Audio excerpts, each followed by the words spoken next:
Taste. Everyone says it's the one advantage humans still have over AI. And honestly, at this point, I agree. Just look at all those M dashes out there. You can spot them from a mile away. So yeah, right now, you can't really teach AI taste. But what if it was the other way around? What if AI, specifically AI browsers, could actually help humans develop their own taste? In this video, I'll share how I'm currently thinking about AI browsers and what they might mean for designers who want to sharpen their sense of style, aesthetics, and good design. Alright, before we can talk about how AI browsers can help us develop our taste, it's probably worth explaining what an AI browser actually is and what it can do. Okay, so let's say you want AI to give you some feedback on a website. Traditionally, you would open up a site on a browser, then you would open ChatGPT in another tab, and then you would take a screenshot of this site and then copy and paste it into ChatGPT for context. Now that's a lot of back and forth between browser tabs just to give the AI context of what you want it to do. Now, AI browsers totally flips that process. They add an AI layer directly on top of whatever you're looking at in the browser. So the AI already understands the context of the page you're on. It's almost like a contextual looking glass. So whatever you can see in the browser, the AI can also see it as well. So what does that actually look like in practice? Well, one way AI browsers can help designers develop taste is during the inspiration phase for your projects. When you're looking at inspo sites, instead of saving designs to a mood board because they look good, you can actually ask AI to analyze why the aesthetics work. You can ask it to break it down by hierarchy, layout, spacing, typography, colors, and UX patterns, and so forth. And you know, the AI won't always be 100% right. And that's actually the point.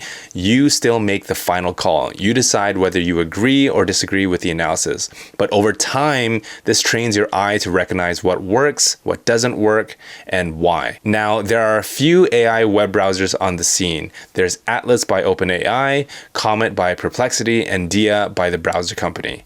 They all do similar things, summarizing pages, analyzing content, work across tabs, but each one feels a little different depending on how you work. One of the biggest practical benefits is being able to quickly analyze and summarize websites.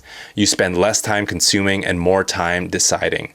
And when you want a deeper critique, I found that Atlas to be a good choice, especially when nuance matters. So let's say you're trying to improve the user flow for a specific customer persona on your site.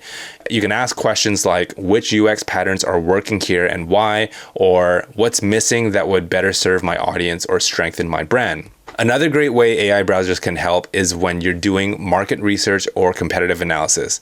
It becomes a really natural way to scan competitors at scale. So instead of manually jumping between tabs, you can quickly compare multiple sites, spot recurring patterns, and get a clear sense of what's working and what's starting to feel overused in the market. So for example, tools like Comet and Dia, they really shine here. You can have a bunch of websites over multiple tabs and ask the browser to evaluate them together, surfacing common themes, shared UX patterns, and key differences that actually matter.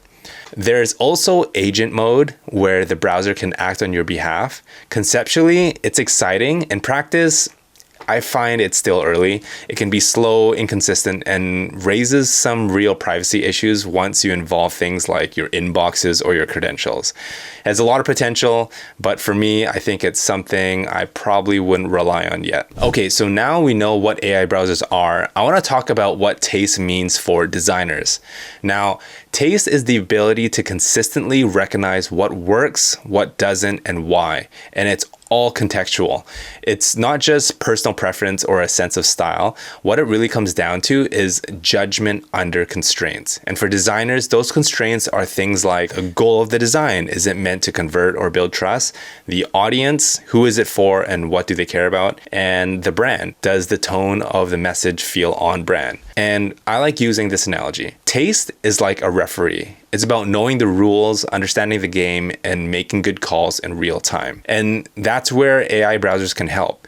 They don't give you taste, they give you better opportunities to train your taste. Now, think about food critics. Taste develops through exposure, comparison, and articulation. The same thing applies to design. The more you analyze and critique, the sharper your judgment becomes over time. So I'm curious what you think.